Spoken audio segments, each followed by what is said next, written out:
Hi, ഇന്ന് നമ്മൾ നോക്കാൻ പോകുന്നത് ഇവൻറ്റ് ഡ്രിവൻ ആർക്കിടെക്ചറിനെ പറ്റിയാണ്. സോ നമുക്ക് ഒരു എക്സാമ്പിൾ എടുത്തു കഴിഞ്ഞാൽ നമുക്കറിയാം OTT പ്ലാറ്റ്ഫോമായ നെറ്റ്ഫ്ലിക്സ് ആയാലും ഹോട്ട്സ്റ്റാർ ആയാലും സീംലെസ് ആയിട്ട് നമുക്ക് സർവീസ് തരുന്നു.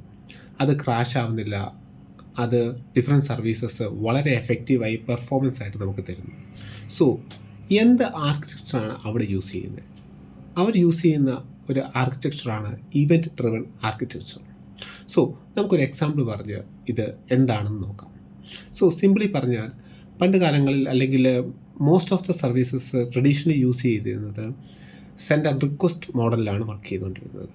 ഒരു എക്സാമ്പിൾ പറഞ്ഞാൽ നമ്മളൊരു ഹോട്ടലിലേക്ക് പോയി നമ്മളൊരു കാര്യം ഓർഡർ ചെയ്യുക, കസ്റ്റമർ അത് ഓർഡർ ചെയ്യുന്നു, വെയിറ്റർ വന്ന് ആ ഓർഡർ എടുക്കുന്നു, വെയിറ്റർ ആ ഓർഡർ എടുത്തുകൊണ്ട് കിച്ചണിലേക്ക് പോകുന്നു, ഷെഫ് അത് പ്രിപ്പയർ ചെയ്യുന്നു, ഷെഫ് അത് വെയിറ്റർ കൊടുക്കുന്നു, വെയിറ്റർ അത് കളക്ട് ചെയ്ത് വീണ്ടും കസ്റ്റമറിലേക്ക് കൊടുക്കുന്നു, അതിനുശേഷം വെയിറ്റർ പോയി ബില്ല് ചെയ്യുന്നു, വെയിറ്റർ ആ ബില്ല് കസ്റ്റമറിലേക്ക് കൊടുക്കുന്നു, കസ്റ്റമർ അത് പേ ചെയ്യുന്നു, വെയിറ്റർ എടുത്തുകൊണ്ട് റിസപ്ഷനിൽ പോകുന്നു, വെയിറ്റർ അത് ബില്ല് ക്യാഷ് പേ ചെയ്യുന്നു. സോ ഈ ഒരു മെത്തേഡ് നമുക്ക് സെൻഡ് ആൻഡ് റിക്വസ്റ്റ് മെത്തേഡ് എന്ന് പറയാം.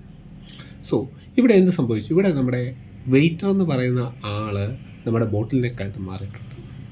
സോ ഈ ഒരു സിസ്റ്റം എഫക്റ്റീവായിട്ട് വർക്ക് ചെയ്യാൻ വളരെ പ്രയാസമാണ്. 1-2 ആളുകളുടെ സമയത്ത് ഇത് ഓക്കെയാണ്. പക്ഷേ ആ ഹോട്ടലിൽ തന്നെ ധാരാളം കസ്റ്റമേഴ്സ് വരുന്ന സമയത്തും അല്ലെങ്കിൽ ധാരാളം റിക്വസ്റ്റ് വരുന്ന സമയത്തും ഈ ഒരു മെത്തേഡ് നമുക്ക് ഈ പെർഫോമൻസിനെ ബാധിക്കും. സോ അവിടെയാണ് ഇവൻറ്റ് ഡ്രിവൻ ആർക്കിടെക്ചർ വരുന്നത്. ഒരു എക്സാമ്പിൾ പറഞ്ഞാൽ നമ്മളൊരു KFC പോവുകയാണെന്ന് വിചാരിച്ചു. അവിടെ ഒരു ഓർഡർ ചെയ്യാനുള്ള ഒരു സിസ്റ്റം ഉണ്ടെന്ന് വിചാരിക്കുക. ആ സിസ്റ്റത്തിൽ നമ്മൾ ഓർഡർ ചെയ്യുന്നു. ആ ഓർഡർ ചെയ്യുന്ന സമയത്ത് തന്നെ ആ സിസ്റ്റം ഇൻബിൽറ്റായിട്ട് ബാക്ക് എൻഡിൽ ഡിഫറെൻറ്റ് സിസ്റ്റവുമായിട്ട് കണക്റ്റഡ് ആണ്. ഫോർ എക്സാമ്പിൾ ബാക്ക് എൻഡ് കിച്ചണുമായിട്ട് കണക്റ്റഡ് ആണ്. അപ്പോൾ ഇന്ന ആൾ ഇന്ന ഓർഡറാണ് തന്നിരിക്കുന്നത് കിച്ചണിൽ ഇരിക്കുന്ന ഷെഫിൻ്റെ മോണിറ്ററിൽ ഉടനെ തെളിയും. അതുപോലെ തന്നെ ബില്ലിംഗ് സിസ്റ്റത്തിലേക്ക് ഇത് കണക്റ്റഡ് ആയിരിക്കും. അപ്പോൾ ഇന്ന കാര്യങ്ങൾ ഇന്ന ക്വാണ്ടിറ്റിയിലാണ് ഓർഡർ ചെയ്തേക്കുന്നതെന്ന് ആ ബില്ലിംഗ് സിസ്റ്റത്തിൽ വരും. അതുപോലെ തന്നെ ഇപ്പോൾ ഫീഡ്ബാക്ക് ഉണ്ടെങ്കിൽ ഫീഡ്ബാക്ക്. സോ ഈ ഒരു സിസ്റ്റം വെച്ച് എഫക്റ്റീവായിട്ട് ഓർഡേഴ്സ് പ്ലേസ് ചെയ്യാനും അതുപോലെ തന്നെ സർവീസ് കൊടുക്കാനും പറ്റുന്നു. ഇനി നമുക്ക് ഒരു OTT പ്ലാറ്റ്ഫോമിൻ്റെ കേസ് എടുത്തു കഴിഞ്ഞാൽ ഈ ഇവൻറ്റ് ഡ്രിവനകത്ത് എങ്ങനെ വർക്ക് ചെയ്യുന്നു പറഞ്ഞാൽ ഒരു ഇവൻ്റ് ആക്ഷൻ അല്ലെങ്കിൽ ഇവൻറ്റ് പ്രൊഡ്യൂസർ എന്ന് നമുക്ക് പറയാം. EP എന്ന് കൺസിഡർ ചെയ്ത് കഴിഞ്ഞാൽ EP എന്ന് പറയുന്നത് കസ്റ്റമേഴ്സ് നമ്മളിപ്പം ഒന്ന് ഓർഡർ ചെയ്യുന്ന സമയത്ത് അല്ലെങ്കിൽ ഒരു OTT പ്ലാറ്റ്ഫോമിൽ വന്നിട്ട് നമുക്കൊരു മൂവി കാണണം, ഒരു വീഡിയോ കാണണം, നമ്മൾ ആ വീഡിയോ സെലക്ട് ചെയ്യുന്നു. ആ വീഡിയോ സെലക്ട് ചെയ്തതിന് ശേഷം ആ വീഡിയോ കാണുന്ന സമയത്ത് ആ ഇവൻറ്റ് പ്രൊഡ്യൂസ് ചെയ്യുന്നു. ആ ഇവൻറ്റ് പോകുന്നത് നമ്മുടെ അടുത്ത ഇവൻറ്റ് ബസ്സിലേക്കായിരിക്കും അല്ലെങ്കിൽ QIയിലേക്ക്. ജനറലി ഈ ക്യൂ എന്ന് പറയുന്നത് നമുക്ക് ആ കൊടുക്കുന്ന സർവീസ് അപ്പാച്ചെ കാഫ്ക ആയിരിക്കും.